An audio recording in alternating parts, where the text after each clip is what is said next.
Assalamualaikum warahmatullahi wabarakatuh. Alhamdulillah,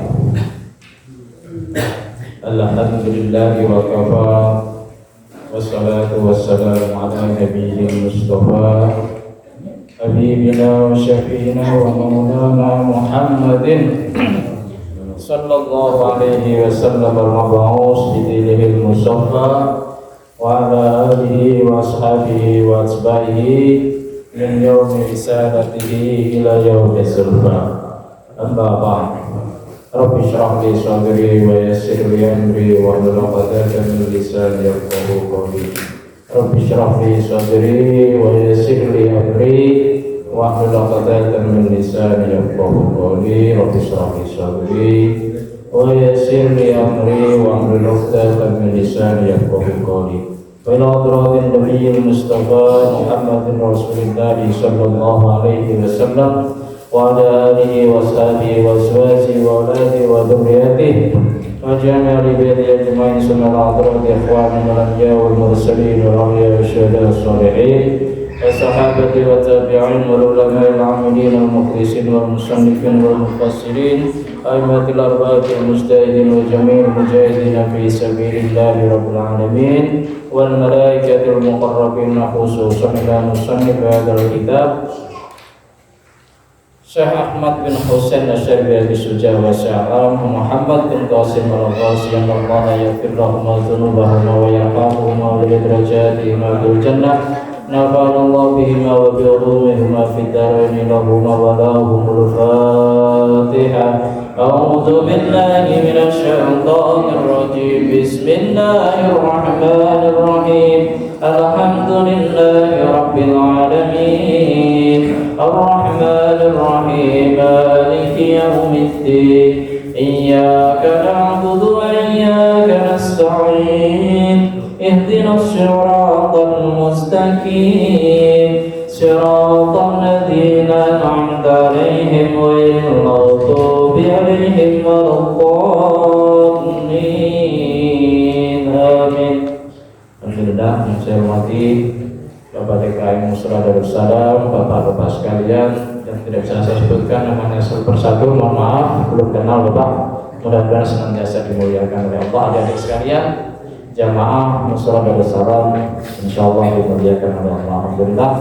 Kali ini kita masuk pertemuan yang kedua. Sekali lagi mari kita baca Al-Fatihah. Mudah-mudahan kita semua yang hadir di tempat ini, di majelis ini diberikan sehat afiat oleh Allah, diberikan umur yang panjang dan barokah, diberikan rezeki yang banyak dan berlimpah, diberikan putra-putri yang salihah, dan kapan kita soleh dan salihah, dan kapan kita berpulang kepada Allah, diberikan kematian yang husnul khotimah. Hadirnya khusus para adik-adik yang sedang dalam taraf belajar, mudah-mudahan diberikan kemudahan oleh Allah, diberikan ilmu yang manfaat, diberikan kecerdasan, serta sampai semua yang dicita-citakan. Hadirnya ila hadratin Nabi Mustafa Muhammadin Rasulullah sallallahu alaihi wasallam. Al-Fatihah.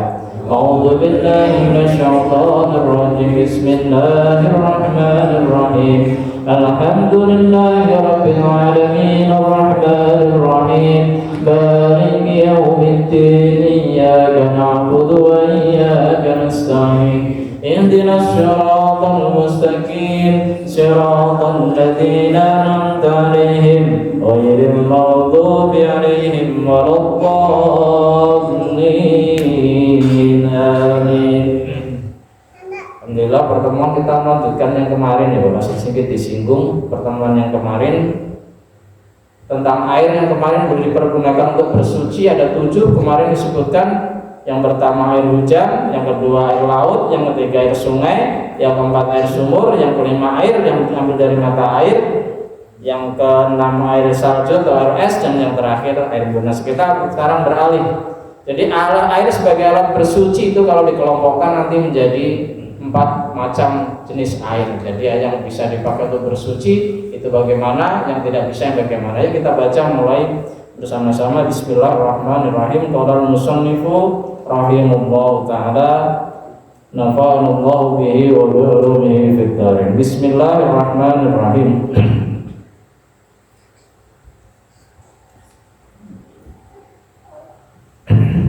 Sumal miyahu, dan adapun air, tangkosimu itu dibagi apa air apa al-miyah dibagi ala arba'ati aksamin, atas 4 macam. Jadi air yang kita pergunakan untuk alat bersuci itu dikategorikan atau dibagi dalam 4 kategori.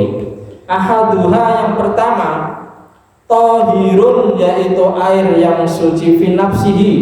Jadi dalam keadaan air sendiri itu suci, mutahhirun, dan juga mensucikan, ghairu makruhin, yang tidak dimakruhkan apa istimaluhu, penggunaannya. Jadi yang pertama, air itu sebagai alat bersuci, yang pertama adalah jenisnya adalah air yang suci. Air itu sendiri suci, airnya itu suci, keadaannya suci, mutahhirun, dan dia mensucikan, bisa dipergunakan untuk bersuci, ghairu makruhin, yang tidak dimakruhkan istimaluhu, apa penggunaan air itu, wa huwa al-ma'ul mutlaq, inilah yang disebut dengan air mutlak, air yang murni, masih murni air.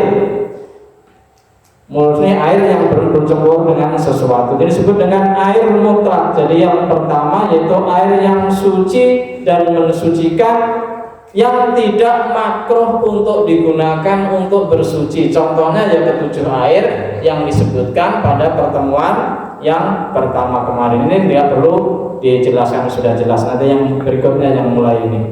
Terus wasani, dan adapun yang kedua, jenis air yang kita pergunakan untuk bersuci itu wasani, dan adapun yang kedua, watahirun, yaitu air yang suci fi nafsihi, keadaan air itu suci, mutahhirun, yang dia itu mensucikan, artinya bisa digunakan untuk bersuci, akan tetapi makruhun, yang dia itu dimakruhkan. Maksudnya makruh, sebaiknya tidak digunakan. Jadi dia makruhun, dia itu dimakruhkan. Apa yang dimakruhkan? Istimaluhu, penggunaannya. Jadi air yang kedua, kalau yang tadi jenis pertama airnya suci, mensucikan, tidak makruh untuk digunakan. Kalau yang kedua ini airnya suci, mensucikan juga, tetapi makruh untuk digunakan sebagai bersuci, alat bersuci untuk wudhu maupun mandi janabah. Nah itu makruhun istimalu, tapi fil badani, makruhnya di badan, la fis saubi, tidak digunakan untuk membersihkan pakaian. Bahwa al-ma'ul musammasu, yaitu air yang dipanaskan dengan matahari. Jadi begini. Tapi ini menurut pendapat ini hanya khusus menurut Imam Abi Suja dan sebagian ulama Syafi'i. Tapi menurut ulama yang lain, misalkan Imam Nawawi, mutlak, biarpun air dipanaskan atau enggak, selama air itu tohir, yang enggak ada makruh di situ. Jadi ini menurut Syekh Abi Suja, air yang dipanaskan langsung dengan matahari itu dia makruh untuk dipergunakan untuk bersuci. Karena menurut penelitian ada hadisnya juga, waktu itu pernah Aisyah kan itu Pak, siang-siang itu mandi sebelum mau berwudu, tapi airnya itu dipanaskan dulu ke matahari. Mungkin cuaca dingin kan, kalau Mekah kadang begitu kan, kadang kalau cuaca ekstrim kan begitu ya, biarpun udah jam 9, jam berapa cuaca masih dingin kalau pas datang musim dingin. Nah kebetulan Aisyah itu datang musim dingin, kemudian pas matahari itu sudah agak meninggi, ada suasana masih dingin, dipanaskan pakai matahari. Lalu oleh Rasulullah terlihat, terus ditegur oleh Rasulullah, ya Aisyah, wahai Umar, apa yang kamu lakukan?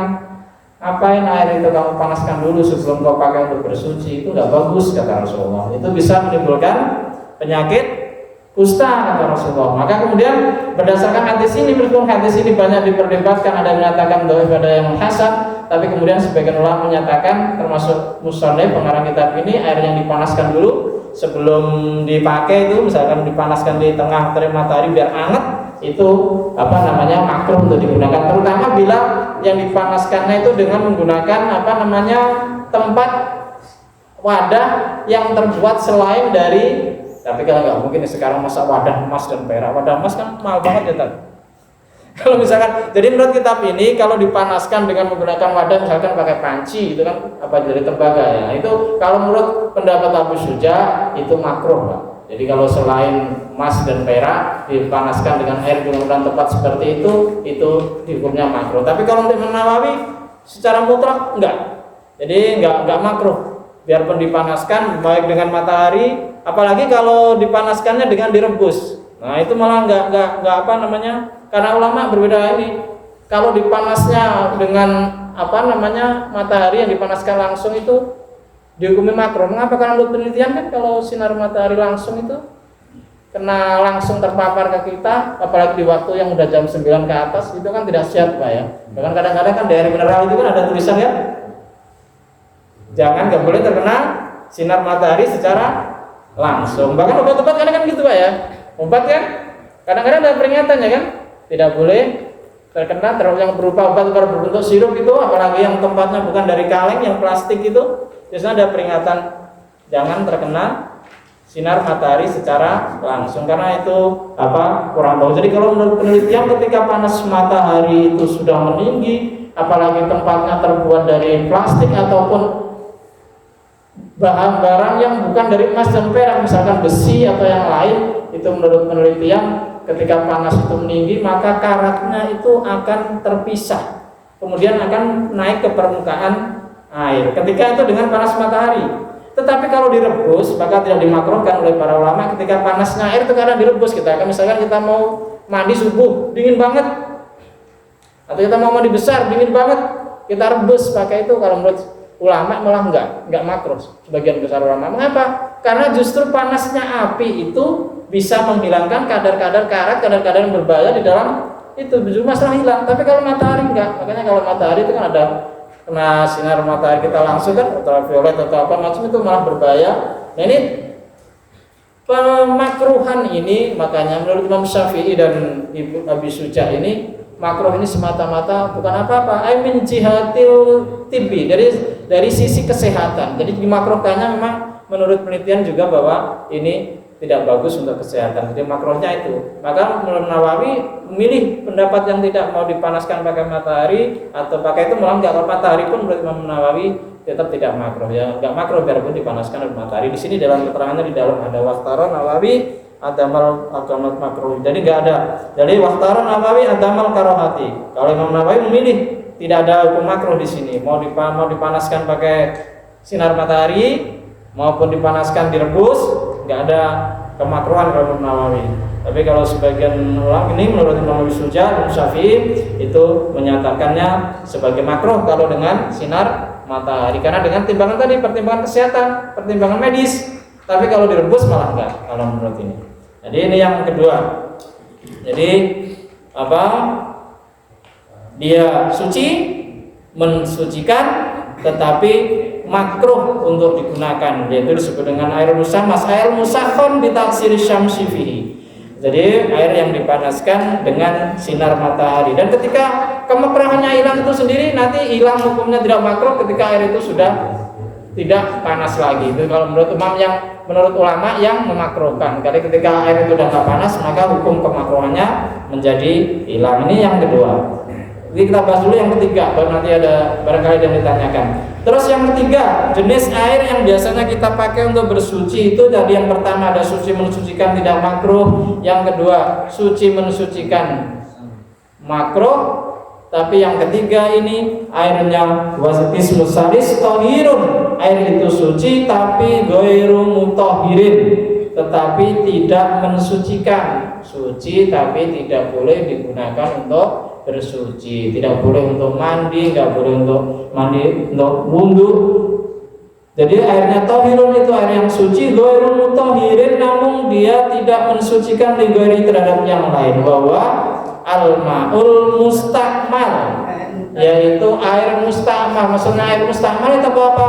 Air al-mustakmalu yang sudah dipergunakan fi raf'i hadasin, untuk menghilangkan hadas, au izalati najsin, ataupun untuk menghilangkan najis, illam yataghayyar, meskipun air itu tidak berubah, walam yazdad waznuhu, dan tidak bertambah ukurannya, ba'dal fisali amma tabarama yatasarrasul. Jadi yang ketiga, jenis air yang kita pergunakan untuk bersuci itu yang ketiga, airnya sebenarnya suci, tapi dia tidak bisa dipergunakan untuk bersuci, yaitu al-ma'ul mustakmal, air yang sudah dipergunakan untuk berwudu ataupun untuk menghilangkan hadas atau menghilangkan najis, untuk berwudu ataupun untuk mandi. Misalkan gini, Bapak wudu nih, Bapak wudu, airnya Bapak tandangin di bawahnya pakai ember.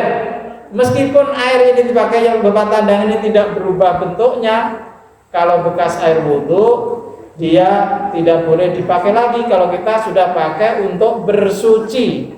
Bersuci dalam arti suci yang wajib ya, baik wudu maupun mandi wajib. Tapi kalau air ini misalkan kita pakai bukan untuk berwudu, misalkan kita pakai untuk cuci tangan, misalkan kotoran atau apa, itu bukan najis ya, yang bukan najis, atau sekedar cuci tangan biasa, kita tidak berwudu, itu masih bisa kita pergunakan karena dia bukan mustakmal. Mustakmal yang kita pergunakan untuk yang wajib, misalkan wudu maupun mandi wajib. Tapi tentang hal ini, tentang air mustakmal ini masih terdapat banyak perbedaan di antara para ulama mengenai pendefinisian air mustakmal itu sendiri. Kalau Imam Syafi'i, Pak, Imam Syafi'i itu orang yang paling hati-hati dalam hal ibadah maupun apa. Jadi Imam Syafi'i, air yang kita pakai untuk wudu ini, misalkan bermaaf, kemudian ada di ember, misalnya kita butuh pakai gayung misalkan ya. Kalau sekarang mah kita minimal udah gampang semua, ada keran, ada ini, jadi peluang mustakmalnya itu kecil karena airnya mengalir. Dan kalau zaman dulu kan kita ingat waktu kecil itu kan, kalau untuk air belum ada keran, ditaruh di ember atau di pola yang kecil, ada gayung. Kita kan kadang kalau untuk pakai gayung ada yang kembali nyiprat ke yang kita tampon itu kan. Nah, itu masih ada banyak perbedaan mengenai mustakmal yang seperti itu. Sebagian ulama, kalau menurut Imam Syafi'i, kalau air itu belum 2 kulah Bapak, nanti kecipratan itu menjadi mustakmal, nggak boleh lagi dipakai yang kecipratan itu, yang di ember itu nggak boleh lagi kita pakai untuk bersuci.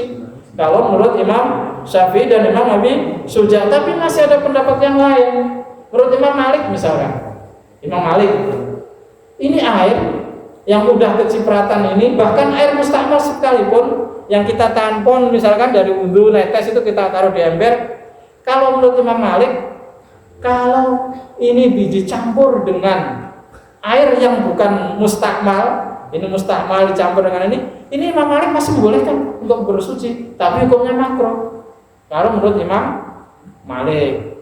Nah, terus juga pengertian air mustakmal yang kadang-kadang kita juga sering mensalahpahami itu Bapak.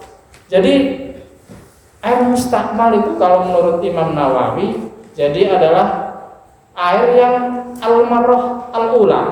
Jadi menurut Imam Imam Nawawi yang dikatakan al mustakmal itu al-ma'ul qalil al-mustamalu fi raf'i hadasin wa huwa al-marrah ula. Jadi Bapak misalkan ini wudu kan misalnya kalau wudu ini kita berapa kali? 3 kali kan Pak ya. Nah misalkan kita habis membasuh muka yang pertama, yang netes yang pertama ini loh Pak, kalau menurut Imam Nawawi ya, yang mustakmal yang nanti kejatuhan yang pertama. Kalau yang kedua, makanya ketika kita wudu untuk hati-hati kita Pak ya, misalkan kita wudu pakai keran juga itu, kalau wudu usahakan ini kalau ketika berwudu jangan pas ketika air di tangan kita, jangan pas di atas yang kedua itu Pak, ambilan yang kedua, sawan yang kedua dari keran itu jangan pas di atas muka kita. Jadi biar yang pertama tadi netesnya tidak ke tangan, kita agak digeser sedikit. Karena yang mustakmal menjadi mustakmal itu air yang basuhan yang pertama ini. Karena wudu untuk yang tasris itu kan hitungan yang pertama ini yang rukun, yang wajib. Kalau untuk yang kedua, ketiga itu udah sunnah. Jadi yang pertama ini yang menjadikan mustakmal kalau menurut Imam Nawawi. Jadi ini yang menjadikan mustakmal yang basuhan yang pertama ini. Karena yang wajib adalah wudu itu yang pertama itu. Kalau yang kedua, ketiga itu kan tasris, namanya sunnah wudu. Jadi yang pertama ini yang menjadikan air itu mustakmal. Jadi ini yang perlu kita hati-hati. Jadi terus banyak juga pendapat yang lain. Tadi Imam Malik seperti itu, ada juga ya Syekh Abdul Muhsin Al-Abbad juga sama menyatakan seperti itu. Jadi air mustamal itu ini juga termasuk ulama Maliki. Jadi kalau dicampur masih bisa digunakan. Tapi ya kalau kita mah di Indonesia mah air swasembada air Pak ya, swasembada air mulai kalau musim hujan. Ya ini aja sekarang lagi udah 2 minggu lebih ya tadi belum hujan ya. Rasanya badan kita nggak karuan ya. Cuaca panas banget kalau siang. Polusi udara kita luar biasa karena nggak ada penanda hujan. Kalau udah hujan kan steril ya Pak ya. Mensterilkan udara ini kan udah jadi tenggorokan kayaknya pada kalau kita ke masjid atau ke musola rame nggak kor itu Pak. Kalau Jumatan itu kan apa kalau jamaah juga sholat itu kayaknya gantian itu sambung menyambung batuk sama ini itu. Jadi emang karena ini apa namanya cuaca yang bagus. Kita satu lagi Pak, ya, nanti ada tanya jawab. Jadi biar pas ke tempat. Jadi yang pertama air suci mensucikan, tidak makruh digunakan. Yang kedua air suci mensucikan tapi makruh untuk digunakan. Makruh untuk digunakan maksudnya sebaiknya tidak digunakan. Yang ketiga airnya suci mensucikan tetapi apa namanya tidak bisa digunakan karena dia al-mustamal sudah dipakai untuk apa namanya bersuci. termasuk juga air yang mensucikan yang tidak bisa dipakai untuk bersuci adalah wal mutaghayyiru, dan air yang berubah bima dengan sebab sesuatu kholatohu yang bercampur atau yang mencampuri sesuatu itu terhadap air minat tahirati dari berupa sesuatu yang suci. Jadi termasuk juga air yang tidak boleh kita pergunakan untuk bersuci meskipun dia sebenarnya suci adalah di luar air yang mustamal tadi juga adalah air yang berubah karena kecampuran barang yang suci yang menyebabkan nama air itu berarti menjadi berubah. Aslinya barangnya suci tapi karena barang itu bercampur dengan air kemudian air itu penamaannya menjadi berubah. Tidak lagi hanya disebut air tetapi sudah berubah. Mau contohnya Bapak air dicampur kopi suci nggak Pak? Kopi suci nggak? Ketika air itu kita campur dengan kopi, akhirnya namanya jadi apa Pak? Ya kan? Jadi air kopi. Nah, kopi ini air kopi. Meskipun dia suci, tidak bisa kita jadikan sebagai alat bersuci. Ya, ntar jangan biar bilang ngetren lah. Saya mah wudhunya biar beda. Saya wudhunya pakai air kopi biar mantep. Nah, kita kan nggak bisa Pak. Air kopi nggak bisa kita jadikan air wudhu. Terus yang lain, misalkan air kita campur susu. Nah ini yang mah nih biasanya. Kalau luluran kan air pakai susu ya, mandi air susu. Nah kita mau wudhu juga sama. Wah biar kulit saya glowing gitu, biar mantep bercahaya. Saya wudhunya nggak mau air biasa. Air susu misalkan, boleh nggak? Nggak boleh Pak, karena dengan disebut dicampur dengan susu, air itu tidak lama-lama tidak mutlak, tidak menjadi air yang murni, tapi namanya menjadi air susu. Sama air teh, air asalnya air, boleh dikurang tebus, tapi ketika kita campur dengan teh dalam kadar yang bisa berubah namanya menjadi air teh, menjadi tidak boleh lagi kita pakai untuk bersuci. Sama yang lain lagi apa? Banyak air mawar biar kayak Susana. Nah, ingat tadi bintang film Susana Pak ya? Nah, Susana zaman dulu kan? Ustaz Bayu hafal belum nonton Susana ya? Dulu kan Susana kalau mau mandi kalau nggak pakai air melati atau apa minumnya gitu kan? Nah, kan?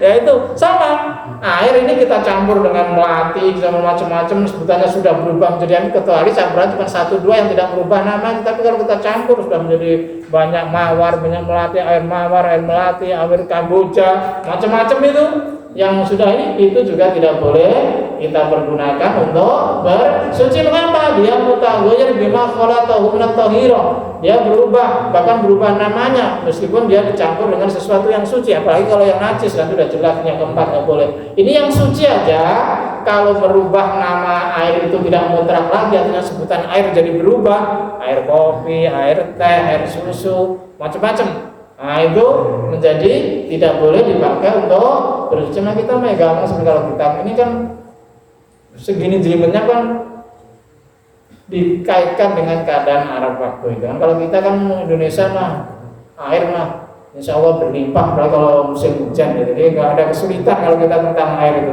Di zaman sekarang mustakmal juga peluangnya kecil, kita udah pakai keran. Jadi kalau keran kan istilahnya air al-jari, air yang mengalir.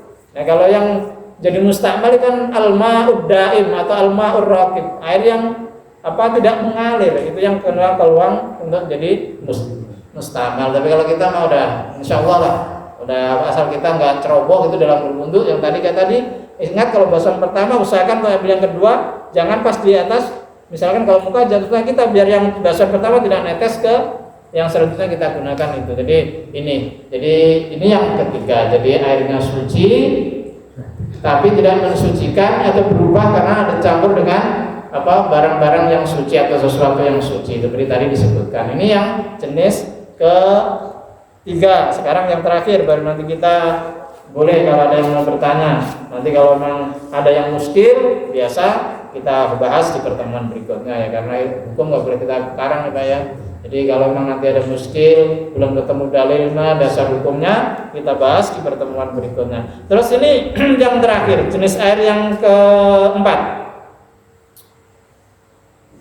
wal qismur rabi'u, dan adapun jenis air yang keempat ma'u najasin, yaitu air najis atau air yang kena najis. Apa air najis itu? Bahwa yaitu air alladzi yang halat bertempat atau terjatuh atau bertempat fi dalam air apa najasatun najis bahwa dunal kulataini, sementara dia itu belum dua kolah. Jadi yang dimaksud dengan air najis itu air yang terkena najis dibedakan menjadi dua Bapak.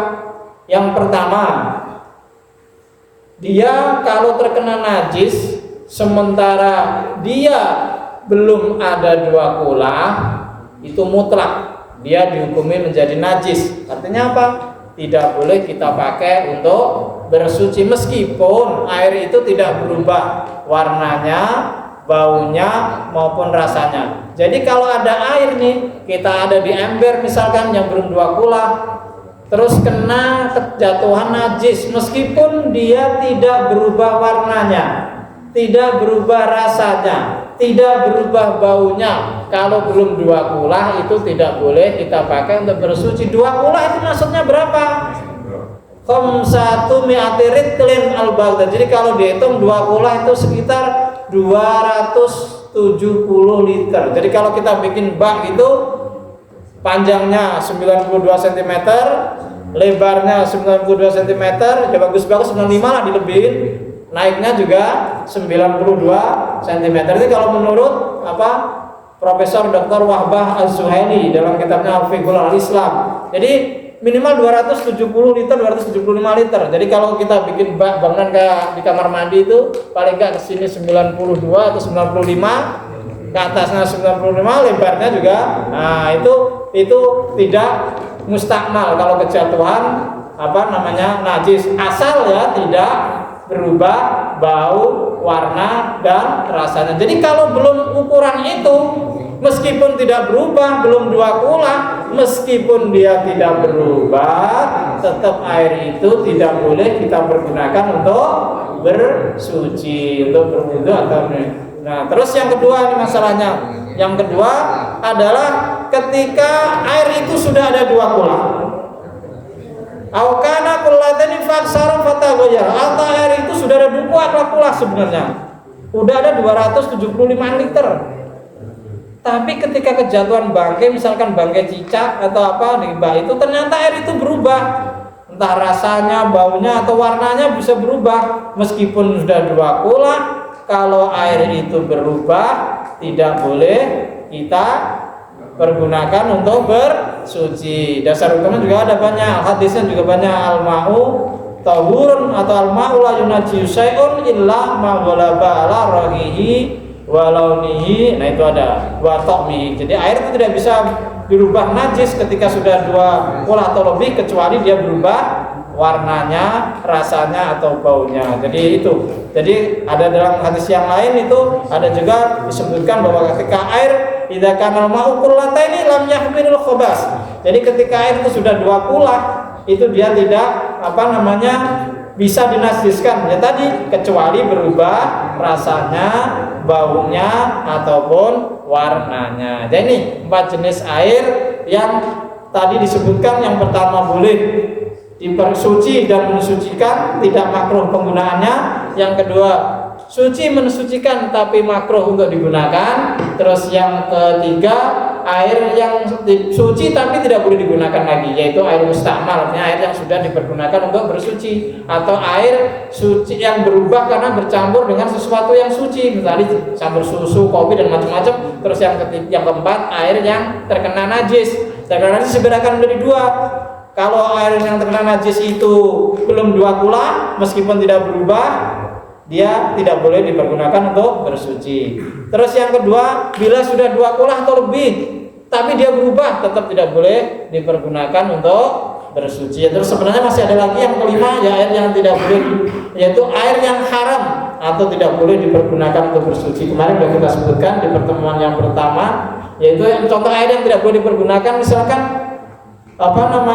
air yang haram digunakan untuk bersuci, misalkan air yang kita peroleh dengan cara menggosok, merampas punya orang lain, mencuri punya orang lain. Itu meskipun airnya suci, mensucikan, sebenarnya tidak mustakmal, tidak kecampuran najis, tapi karena itu kita peroleh dengan cara yang haram, mencuri, menggosok, nah itu kita bersuci dengan air hasil curian, hasil menggosok, itu hukumnya haram. Jadi dia tidak boleh kita pergunakan. Jadi ini 3 atau 4 jenis air, 5 jenis air. Kalau disebut dalam kitab ini hanya 4, yaitu suci mensucikan tidak makruh, suci mensucikan makruh, suci tapi tidak boleh digunakan untuk bersuci karena sudah dipergunakan atau mustakmal. Terus yang terakhir, yang keempat, air najis, air yang terkena najis. Jadi air terkena najis tadi dibedakan 2, yang belum 2 kolah tidak boleh digunakan, yang sudah 2 kolah lebih, 275 liter lebih boleh dipergunakan asalkan tidak berubah warna, rasa dan baunya. Nah ini kelima jenis air. Boleh Pak ada barangkali ada yang ditanyakan, ada yang muskil. Nah, ayo monggo. Mengenai air sungai ya, kalau kembali ke sungai itu coklat. Ya. Terus sungai kan besar itu. Ya. Terasa ada baunya itu, boleh nggak buat? Ya. Jadi kalau air sungai, misalkan nih, airnya butek. Nah, ini kalau air butek, air sungai itu menurut Imam Abi Suja, jadi ada sesuatu yang disebut dengan air itu makholatohu. Ada yang memang bercampur kemudian dia menyatu. Kemudian ada yang juga mayujawiruhu. Air itu memang akan selalu mempasangnya seperti itu. Kalau air itu air sungai, ya pasti dia akan terkena lumpur, pasti akan butek. Nah ini kalau disebut dalam kitab ini yang namanya al-mujawir, seperti katinin bercampur seperti lumpur, itu di sini disebutkan di dalam Al-Quran. Jadi itu boleh dipergunakan. Jadi air sungai itu biarpun butek-butek itu, apalagi kalau musim hujan Pak ya. Apakah di kampung dulu kan kalau musim hujan pasti banjir, airnya pasti coklat. Boleh nggak kita pakai untuk berwudu? Boleh Pak. Kita pakai untuk mandi junub boleh Pak. Malah enak kalau di kali kan kita tinggal nyelam. Wah, ada kita mandi junub enak kalau di kali. Sekali nyelam udah sambil niat, sekali udah beres, udah suci kita. Langsung nyelam di kali, ya itu boleh. Biarpun airnya coklat karena banjir, nah itu boleh. Jadi kecuali banjirnya memang kayak banjir berapa kita yang lumpur semua gitu. Nah itu kalau sekedar masih coklat karena emang campur lumpur yang tidak ekstrim gitu ya. Tapi kalau udah lumpur banget sampai nggak bisa kenal airnya sampai kayak apa itu, ya itu nggak bisa itu. Mending tayamum kalau yang begitu. Tapi kalau yang lumpurnya sampai kental banget begitu, tapi kalau sekedar coklat boleh. Ada yang mau tanya? Silakan dulu. Nanti dulu.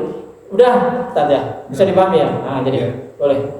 Ini kalau kita menunggu, kan kadang itu keran itu kan kalau itu jaraknya itu kalau di sini alhamdulillah agak jauh ya. Iya. Ada kadang masjid itu terlalu dekat Pak. Nah, jadi antara sebelah itu kena kita. Apa itu kita mustakmal atau kita harus keluar lagi? Itu kenanya di mana Pak? Di bagian tubuh kita atau pas tangan yang mau kita pakai? Dia percikan dia itu kan anak kita Pak. Ya, percikan dia kita perhatikan dulu. Ini sebenarnya nanti mungkin ya termasuk bagian dari maafu Pak ya. Kalau ini ya Apakah tadi saya sampaikan, ditampilkan oleh Kiai Imam Nawawi bahwa yang mustakmal itu yang basuhan pertama. Kita kan tidak tahu orang samping kita nih basuhan yang pertama, kedua, ketiga atau nggak tahu Pak ya. Di samping itu ada pendapat yang lain yang menyatakan percikan itu, misalkan air tampunan, bahkan air tampunan itu Pak yang kita ini, kalau percikannya itu sedikit dan tidak merubah itu atau tidak merubah lebih banyak dari yang aslinya daripada percikannya, itu masih ada juga yang memperbolehkan ulama. Apalagi kalau itu namanya susah dipastikan nih Pak ya.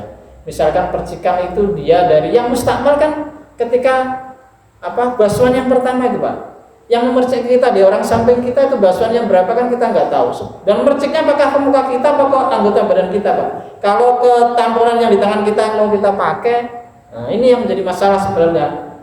Yang menjadi masalah di sini kan memang kita lihat samping, apakah merciknya ke air yang mau kita pakai ini Pak. Biasanya ke sini atau ke anggota badan kita Pak. Biasanya kalau ke sini kan kita jaga Pak. Kalau kita mau wudhu kan jarak juga kan biasanya setara ya. Kayaknya merciknya kayaknya susah kalau peluangnya masuk ke tangan kita. Bisa jadi kalau ke bagian tubuh yang lain tapi bukan ke tangan kita bisa jadi ya. Tapi kalau ke sini memang peluangnya agak susah. Jadi insya Allah lah Pak, kalau ini kita berhusnuzon aja nggak apa-apa insya Allah itu. Kalau ini apalagi ada biasanya juga nggak terlalu rapat juga kan itu. Iya kalau di sini Pak. Pernah ada tuh Pak ya? Iya, kadang-kadang ada satu menit itu kadang dia terlalu rapat Pak ya. Iya. Kita terlalu dekat. Terlalu dekat banget ya? Iya. Nyiprat ke tangan kita nggak Pak? Yang mau kita pakai itu? Iya. Kadang ya. Iya. Iya susah memastikan. Kalau kecipratan ke badan kita nggak apa-apa Pak. Yang ini yang penting jangan sini nih yang mau kita pakai. Nah, jadi ini yang terutama kan ini. Dan juga susah dipastikan Pak. Dia cipratan yang mau nyiprat ke kita itu basuhan yang keberapa? Kalau menurut Imam Nawawi loh Pak ya. Kalau Imam Syafi'i mah menghati-hati beliau mau cipratan keberapa ya mustakmal dia. Jadi tapi kalau menurut Imam ini jadi yang ini. Jadi begitu Pak. Jadi harus diulang lagi nggak itu? Enggak Pak, nggak usah diulang Pak. Nggak usah.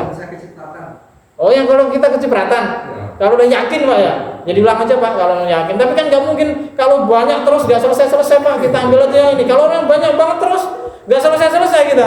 Untuk mau kecipratan. Iya kan repot kalau kita ulang terus. Tapi juga biasanya nggak terlalu deket banget lah, nggak nyampe. Insya Allah kalau yang di tangan kita itu kan kita mau menunjukkan jaraknya agak tinggi kan biasanya. Nggak peluang nyipratnya ke tangan kita itu kayaknya agak sulit ya, nggak kayaknya kecil peluangnya untuk nyiprat. Nah iya gitu. Iya, untuk itu kan begitu. Satu kali aja Pak asal diratain, jangan sampai lepas ngangkat tangan kita Pak. Diratain itu udah ini Pak, udah selesai Pak sebenarnya. Jadi wudhu itu yang tasris yang ketiga itu sunnah Pak. Jadi sekalipun asal kita tangan kita ambil sesaut doang, kita putar aja, jangan diangkat, diputar aja tangan kita, itu udah cukup Pak. Jadi tangan nih kita baru sekali asal kita putar aja sampai ini udah sebenarnya. Jadi sebenarnya begitu. Yang wajib itu yang pertama Pak. Jadi yang kedua, ketiga itu namanya hanya sunnah. Jadi yang penting tangan kita jangan sampai lepas. Ketika kita ini wajahnya langsung diputar aja sampai semua sampai rata. Nah itu udah dianggap ini Pak sudah memenuhi sebenarnya. Itu untuk yang kedua, ketiga itu hanya sunnahnya. Jadi yang taslisnya itu yang termasuk sunnah. Jadi yang rukunnya wajib itu ya yang pertama itu. Pak, ini pernah di lokasi di hutan gitu Pak. Iya. Kita tinggal di camp. Iya. Jadi pasukan air itu kurang, sedap jadi agak nggak ada air. Ya. Jadi tempat wudhu benar ini Pak. Karena air asi gimana? Apa? Air asi. Air asi. Oh air asi. Wah, ini nih yang repot. Asi Pak. Air asi. Iya, asi. Itu sama sekali tidak ada air kan? Jadi kalau kontainer itu. Iya. Nah, kontainer itu kita tinggal di dalam itu kita kasih asi satu-satu. Jadi kan air kampung tuh, kampung ya. Jadi suatu itu nggak ada air. Nggak ada air. Jadi kalau airnya selalu penuh tuh. Iya. Ditampung dari air AC. Nah ini nih masalah yang unik. Air AC ini dibedakan Pak ya. Kita cermati dulu. Air AC itu bisa disebut air es nggak Tat? Nggak bisa. Itu termasuk yang dingin dari termasuk es nggak itu? Air AC? Nggak. Uap ya. Oh, embun. Tapi kalau embun alami boleh Pak. Masalahnya ini kan embun yang diciptakan. Kalau meragukan maka saya tayamum, tapi ya sekedar untuk ini khasanah hukum ya Pak ya, khasanah hukum pembahasan gitu ya.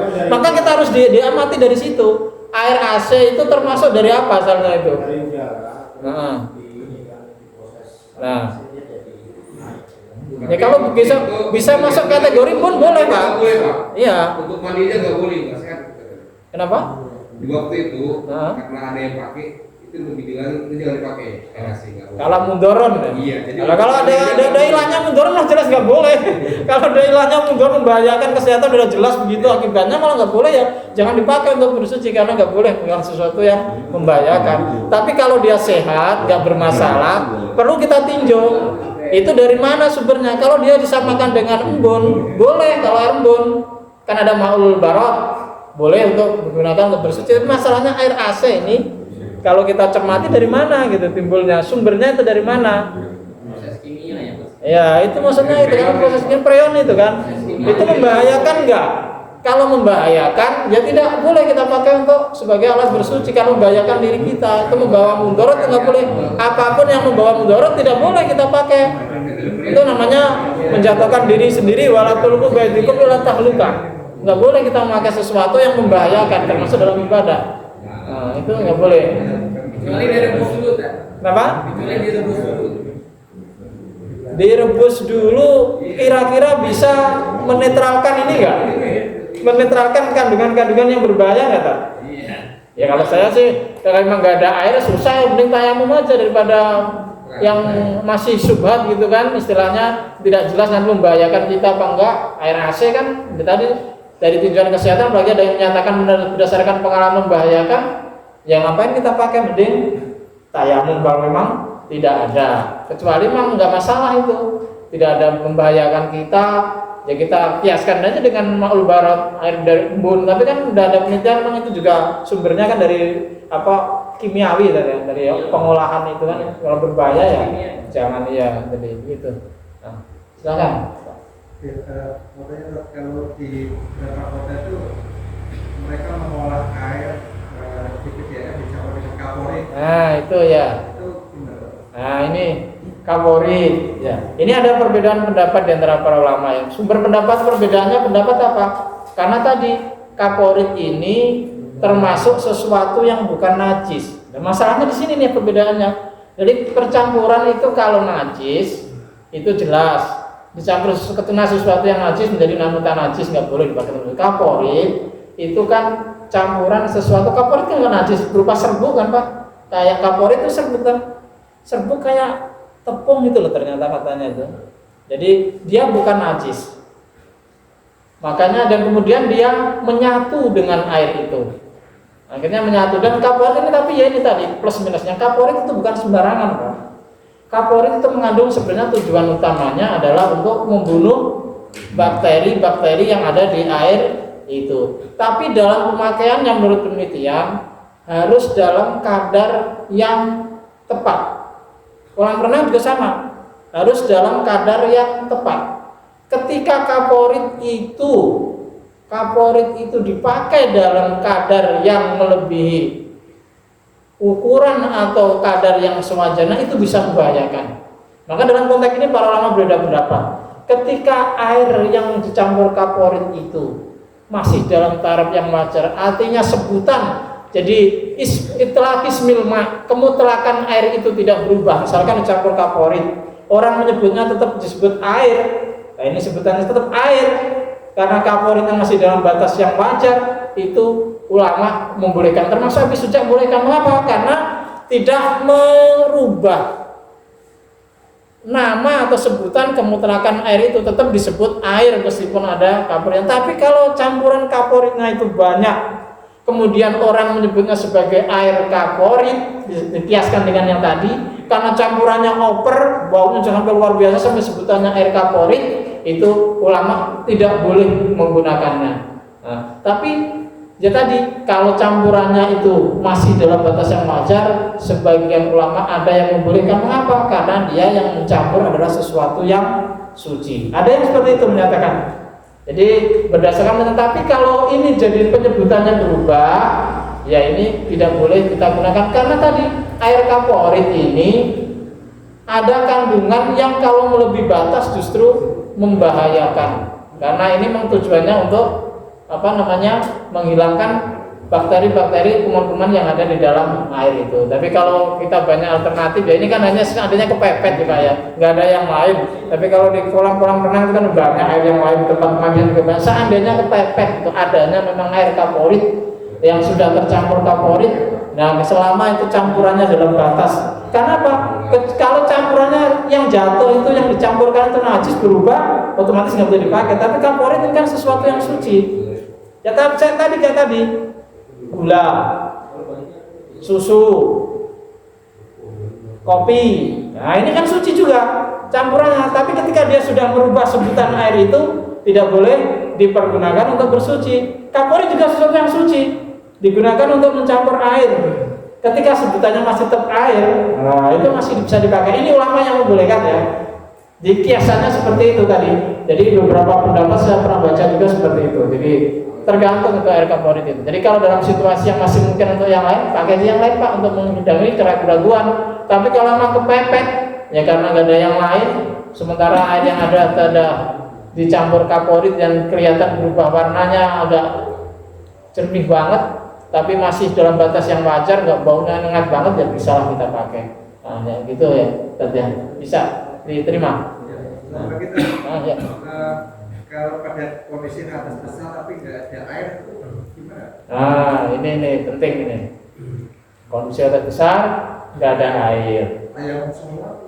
Tayamum. Ini pernah terjadi Pak. Kalau tayamum kan, kalau wudhu kan sampai sini, muka terus tangan sampai sini. Apakah kalau mandi besar tayamumnya harus gulung-gulung di debu? Itu enggak Pak.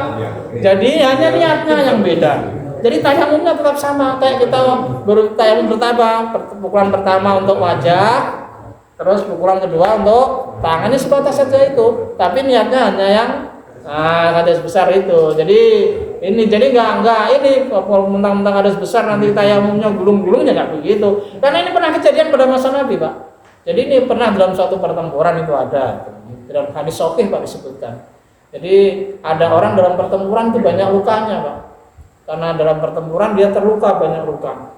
Namanya orang itu kan dia ngomong sama temennya, ini masalahnya temennya ini yang sotoy, misalnya bahasanya setelah sotoy, nggak ada ilmunya tapi ngasih fatwa nggak jelas. Temennya ketahuan lukanya banyak. Nah dia pas tidur itu kebetulan mimpi basah. Dan dia ngomong sama temennya, gimana saya ini? Saya posisinya luka di kepala banyak, tapi saya punya hadas besar karena saya habis mimpi.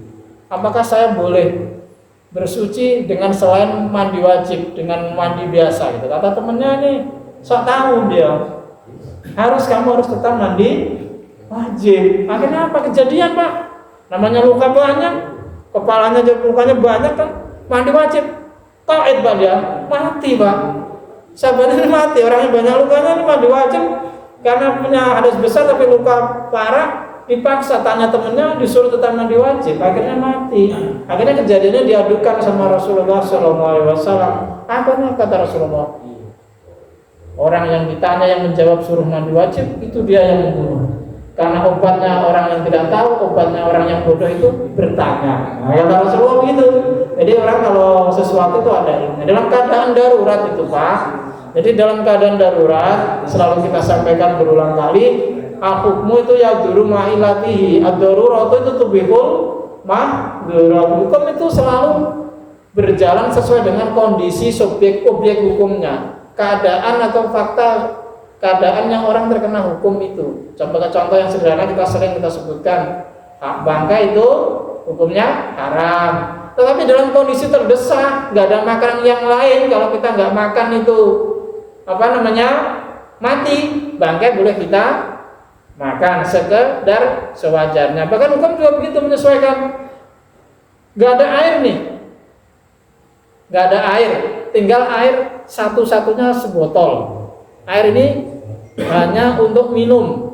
Kalau nggak ada minum ini orang bisa mati. Kita nggak punya yang lain, kita udah berhari-hari nggak ada air. Adanya air tinggal sebotol. Kita pakai untuk wudhu. Nah ini malah haram. Segini malah haram.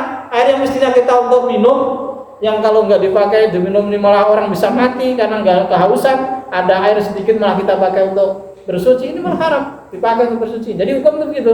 Selalu melihat keadaan atau realitas yang ada tentang kita terkait dengan kita. Jadi seperti itu. Jadi al-hukmu yaduru ma'a illati, sesuai dengan ilah atau alasan hukum itu pelaksanaan hukum itu sesuai atau tidak, keadaannya, keadaan faktualnya bagaimana, ya, itu hukum selalu berubah sesuai keadaan faktual. Jadi masih bisa yang asalnya haram bisa berubah jadi boleh, tapi sekedarnya jadi segitu. Tergantung keadaan daruratnya itu. Dalam kaidah ushul fikih maka berlaku hukum ad-daruratu tubihul mahdurat. Jika keadaan genting mendesak, tidak ada pilihan lain, sesuatu yang haram yang dilarang pun bisa berubah menjadi boleh. Nah itu seperti itu. Nah, barangkali ditanyakan lagi, silakan. Tadi harusnya gimana, Pak? Kenapa? Tadi nggak boleh dirasain. Harusnya gimana? Tayamum. Karena lukanya banyak harusnya tayamum. Jadi karena lukanya banyak, jadi kalau kita punya luka banyak atau kita punya sakit tertentu yang kalau kena air itu berbahaya, Pak. Kita punya penyakit tertentu yang bisa kena air itu berbahaya, bisa kita meninggal atau menjadi lebih parah keadaan kita boleh tayamum.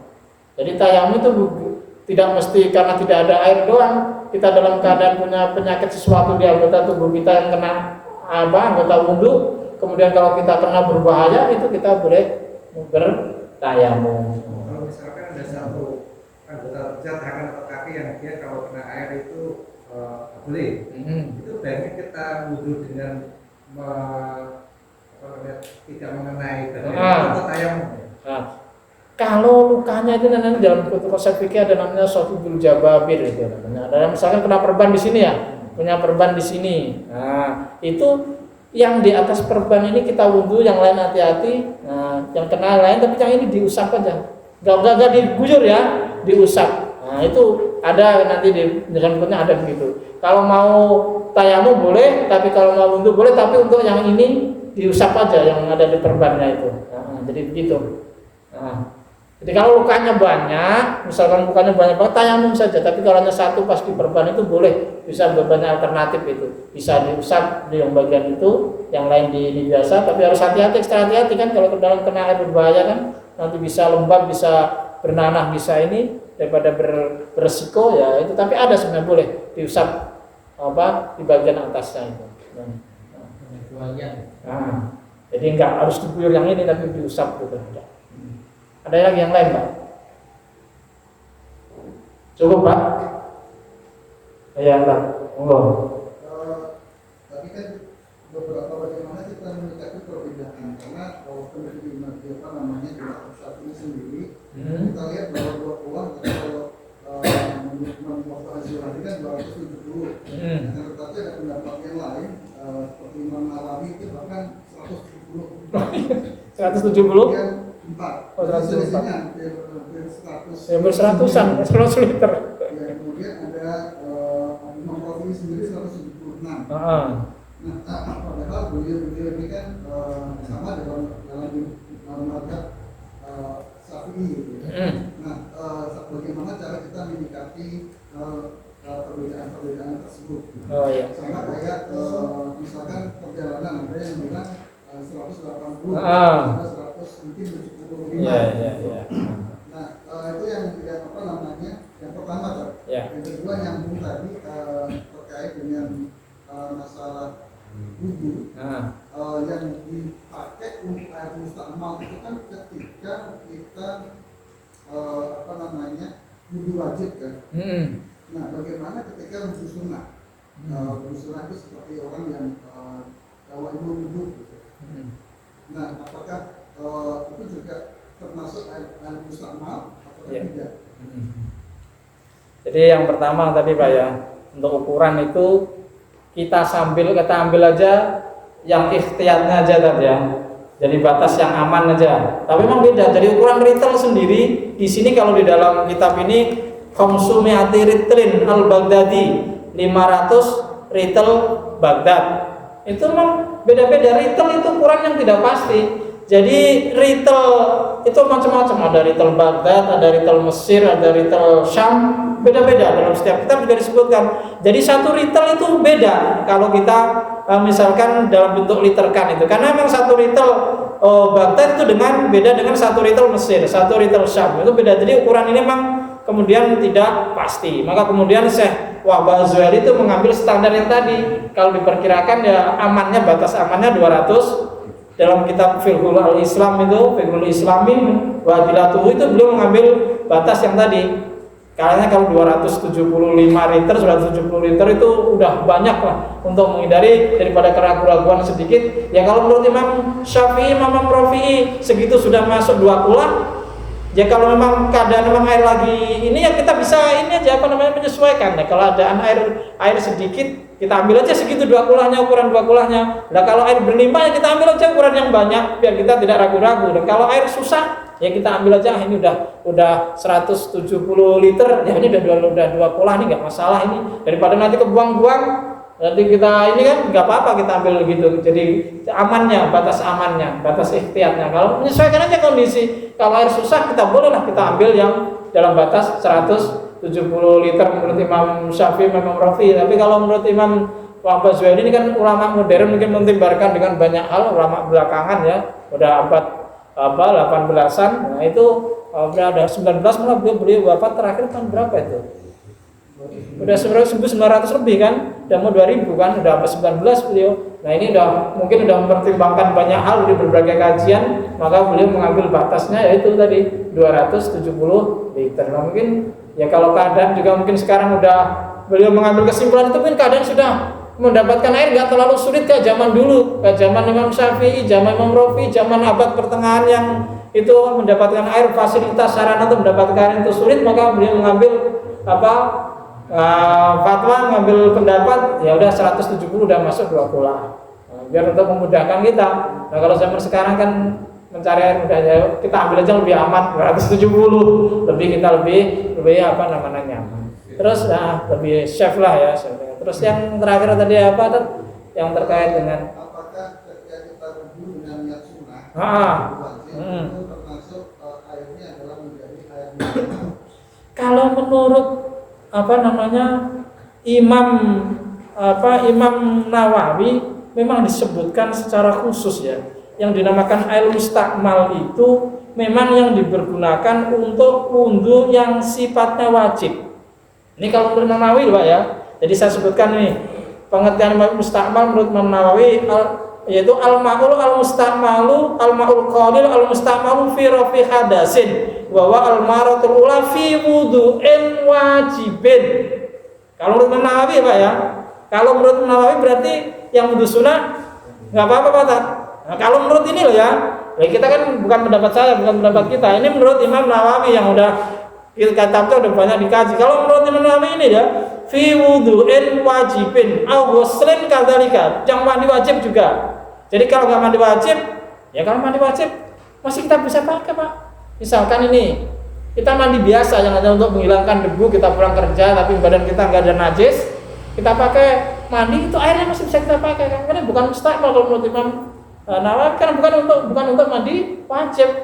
Atau bukan untuk menghilangkan najis. Kalau untuk menghilangkan najis nggak boleh kita pakai untuk bersuci. Tapi kalau sekedar air kita untuk bersihin badan yang kita badannya hanya misalkan dari pulang kerja nggak kena najis, nggak kena ini, ya kita pastikan pas sambil mandi kita nggak pipis, nggak ikut sambil pipis, ya itu bisa kita pakai karena bukan untuk yang untuk wajib atau mandi wajib. Jadi itu. Jadi kalau menurut Imam Nawawi yang mustakmal ini hanya berlaku fi wudu'in wajibin au ghuslin kadzalik. Jadi ini kalau menurut Imam Nawawi. Jadi begitu. Bisa ini tadi ya. Udah. Gimana Pak? Ada yang mau ditanya lagi? Satu lagi ada 8:30. Ini terkait dengan yang tadi 270 liter. Misalkan kita mau berwudu atau mandi hadas. Itu sebaiknya kita kan sekarang ada pakai cidu, pakai ember dibolongin. Nah kalau misalkan dia langsung dari ini itu boleh dari bakunya. Itu kalau udah 2 kolah nggak apa-apa Pak, Bapak. nggak apa-apa sebenarnya. Kan karena kalau mandi nyembur itu. kalau wudhu biasanya Bapak ingat Pak, kalau zaman dulu di masjid-masjid itu dulu nggak Pak? Kalau masjid dulu kan kolahnya gede gitu kan, kalau orang banyak kan gitu nggak apa-apa, asal udah 2 kolah 270 liter itu nggak apa-apa, nggak mustakmal dia, nggak mustakmal dia. Jadi kecuali mau nanti air itu udah lama karena sering dipakai ini udah berubah, nah itu udah karena sering dipakai ya udah berubah warnanya kayak apa, baunya kayak apa, nah itu baru ini. Selama masih dalam batas yang dia masih jernih, masih ini biarpun dipakai berame-rame, kalau udah 2 kolah lebih, kalau dalam zaman dulu kan gitu Pak ya, ada kolah yang gede gitu kan, kita waktu kecil tuh inget, nah itu nggak apa-apa Pak. Kalau udah 2 kolah lebih, masih Pak ya, nah itu tuh nggak apa-apa yang gitu, nggak apa-apa. Ya. Bisa tadi bisa dipahami ya. Tapi airnya asin dah. Itu awal kalau jadi asin. Kalau asin alami nggak apa-apa. Kita kan di kampung tuh ada kan. Kita gali sumur, keluar airnya asin. Ya kamu karena daerah kita mungkin dekat dengan laut atau apa, nggak apa-apa. Kalau selama itu alami aslinya bukan kita bikin, kita kasih garam sekarung di situ biar asin ya nggak apa-apa Pak. Kalau asinnya air alami keluar dengan sendiri memang air asin. Dipakai Pak kan. Karena buat sebelum tuh.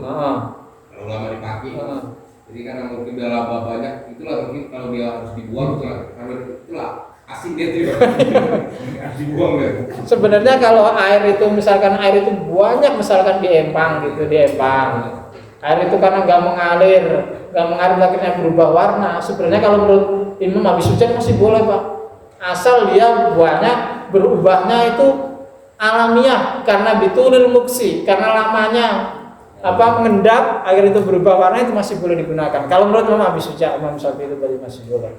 Nah, kecuali kalau berubahnya emang karena hal yang lain, nah gitu nggak boleh. Jadi begitu. Cukup Pak ya? Ada lagi? Sudah Pak ya. Di sini kan Pak, orang ini Pak. Ya. Ini kadang kalau siang di keluarga sini air hangat tuh. Itu. Ya, itu kan memang nggak kita niatkan, sengaja kita jemur Pak. Karena kita tempatkan di situ. Jadi kan itu pun kan dari yang musakhon bisa itu hanya makro, apalagi kalau kita nggak sengaja, nggak niat, emang namanya turun di atas panas ya kita pakai nggak apa-apa, nggak masalah. Itu yang kita sengaja kita jemur aja hanya makro, apalagi kalau nggak sengaja itu kan turun di atas, apalagi kayak sekarang panasnya kayak gini kan pasti air kayak direbus. Kita udah siang aja pertama dari keran kan panas banget ya, hangat ya nggak masalah. Yang penting niatnya. Niat. Bukan itu. Itu airnya tidak membuat penyakit. Iya. Jadi obat penyakit nggak boleh.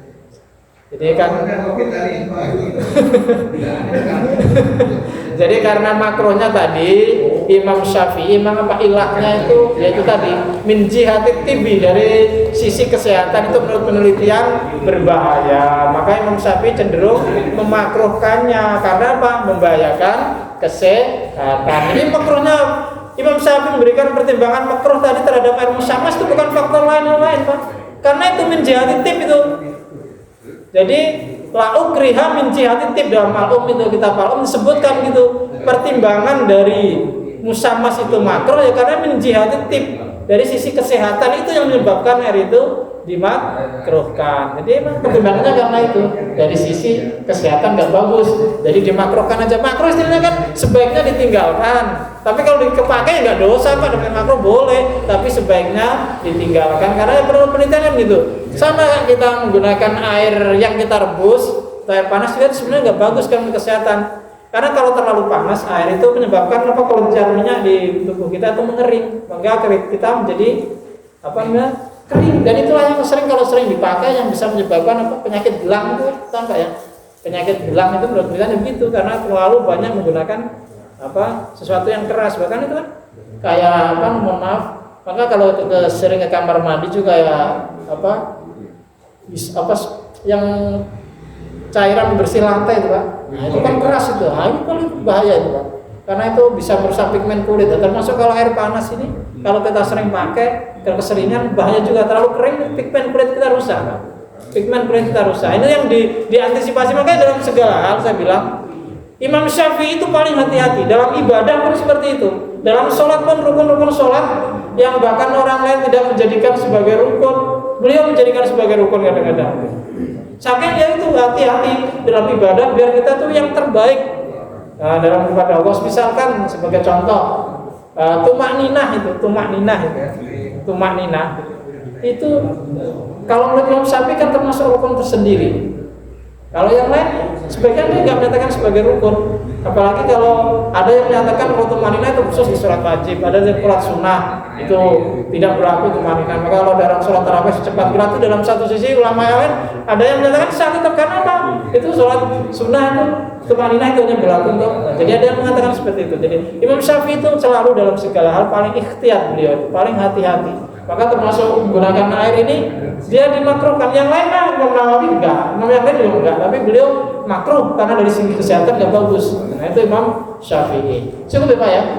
Cukup. Baik, kita tutup tali kita dengan doa penulis. Mohon maaf kalau banyak kekurangan, ada kata-kata kurang berkenan.